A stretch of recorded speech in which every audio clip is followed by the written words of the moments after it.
Sí, he decidido, por lo menos esta semana, dejar un poco de lado la realidad nacional tan compleja y de la cual venimos hablando semana a semana, para hablar un poco en materia internacional. Y muchas veces pensamos que Argentina está en una mala situación, pero bueno, uno no termina de contextualizar lo que pasa también en el mundo. Por eso hoy vamos a hablar un poco del conflicto entre Israel y Palestina, porque el 7 de octubre se cumplió un año de lo que fue el atentado de la agrupación que es considerada terrorista por Israel, por Estados Unidos, por la Unión Europea, la agrupación Hamás, una agrupación que gobierna la Franja de Gaza. Para los que no saben, en el territorio está por un lado el Estado de Israel y por otro lado la Franja de Gaza, donde están los palestinos, los árabes, y por otro lado también la parte de Cisjordania, donde también están los palestinos, pero que no están conectados, ni Palestina ni Cisjordania están conectadas entre sí. Y es más, Gaza está separada de Israel por todo un muro y tiene salida al mar, pero también tiene un bloqueo marítimo por parte de Israel, entonces le impide poder aprovecharse de esa salida al mar. En este ataque terrorista que estamos diciendo el 7 de octubre del 2023, fue el ataque terrorista más duro que sufrió en su historia Israel, donde murieron más de 1.200 personas y donde también resultaron secuestradas y tomadas como rehén 251 personas, de las cuales algunos en el transcurso del año con distintas negociaciones se pudieron recuperar, otros lamentablemente fallecieron y hay todavía 90 rehenes que todavía mantiene Hamás en la Franja de Gaza, que todavía no han podido ser rescatados.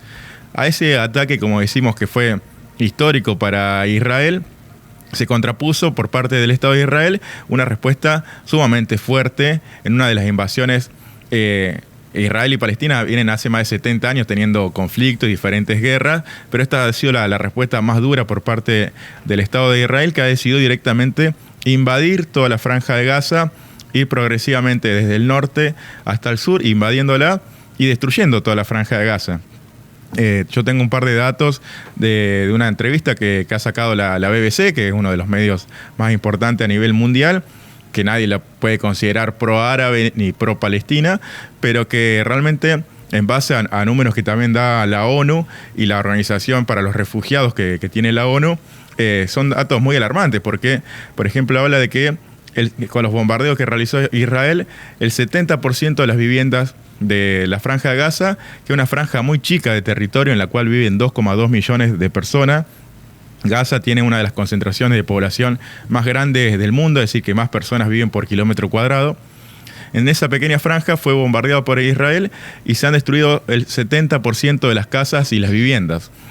Y es decir, las familias que vivían a lo mejor en el norte de Gaza, y que una de las entrevistas que realiza la BBC, una de las familias dice: yo durante un año me he tenido que desplazar 11 veces para poder ir cubriendo con mi familia para no ser atacado por Israel y por el ejército de Israel. Se han ido desplazando al sur y esas personas, cuando termine la guerra, que ojalá termine lo más pronto posible, cuando tengan que volver a lo que antiguamente era su vivienda, lo único que van a encontrar son escombros. Un dato que también da la ONU es que hay 40 millones de toneladas de escombros en la Franja de Gaza. Como para tener una noción, son 111 kilos por kilómetro cuadrado. Y se estima que van a tardar 15 años para poder retirar solamente los escombros de la Franja de Gaza. Otro de los datos que también son muy preocupantes es que en estos bombardeos fueron atacadas también las instalaciones de agua, de saneamiento, de cloaca por parte de Israel, y que la Organización Mundial de la Salud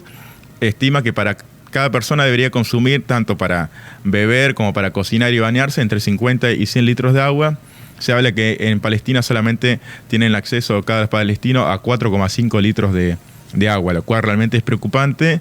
y habla de una situación de saneamiento muy complicada, donde están brotando enfermedades. El 26% de la sociedad de Palestina está enferma por enfermedades que podrían ser resueltas muy fácilmente si tuvieran acceso a agua, a cloacas. Tampoco Israel le deja llegar a los dos basurales que tiene, o dos vertederos, el nombre técnico, que tiene la Franja de Gaza. Es decir, que la basura se está acumulando en las distintas ciudades y se habla que hay más de 150 canchas de fútbol, como para tomar noción, de basura en la Franja de Gaza que no está pudiendo ser llevada a los basureros. Y también de que en lo que va del transcurso de este año de guerra ya han muerto más de 40.000 palestinos en lo que ha sido el ataque más importante por parte de Israel. Y lo preocupante que de esos 40.000 palestinos, el 28% son niños, el 16% son mujeres, el 8% son ancianos. Entonces lo que nos da a entender esta estadística, que los que la peor parte se están llevando de esta guerra, como siempre, y lamentablemente son los civiles, que nada tienen que ver con Hamás ni con el terrorismo, pero que están siendo bombardeadas sus casas, sus familias, y está generando esta situación realmente catastrófica, que como decíamos, encima la Franja de Gaza está rodeada por muros, en lo que muchos analistas internacionales hablan de que es la cárcel más grande del mundo, la cárcel a cielo abierto más grande del mundo, porque esa gente se empieza a desplazar hacia el sur, pero llega a un punto donde no se puede desplazar más. En la zona del sur, donde en la ciudad de Rafah había 240.000 personas. Cuando empezaron a desplazarse hacia el sur, actualmente cuenta con 1,5 millones de personas y con una infraestructura que claramente no alcanza para poder cumplir y abastecer a todas esas personas. Así que bueno,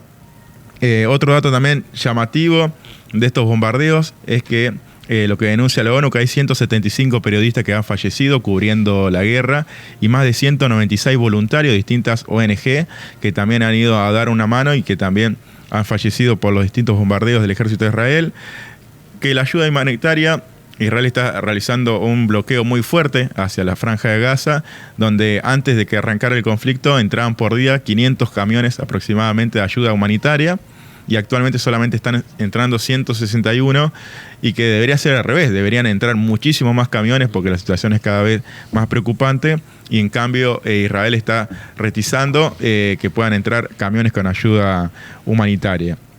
Así que bueno, esos son un poco los datos de la lamentable situación que está viviendo la Franja de Gaza, los civiles palestinos, y que lamentablemente vemos que en los medios nacionales e internacionales no se nombra tanto, y que ya vamos más de un año de conflicto, y que uno no ve que se pueda llegar a la paz en el corto plazo, y que cada vez el conflicto está escalando más, porque no solamente Israel está en guerra con Hamás en Gaza, sino que también está en guerra con Hezbollah en el Líbano, está en guerra también con Irán,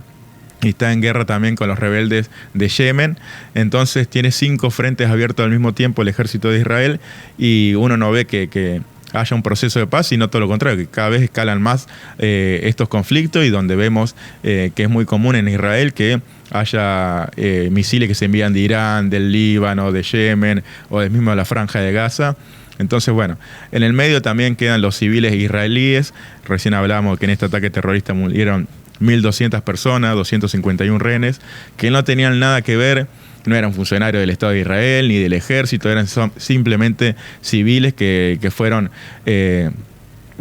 lamentablemente asesinados por este conflicto en el cual no tenían nada que ver. Así que bueno,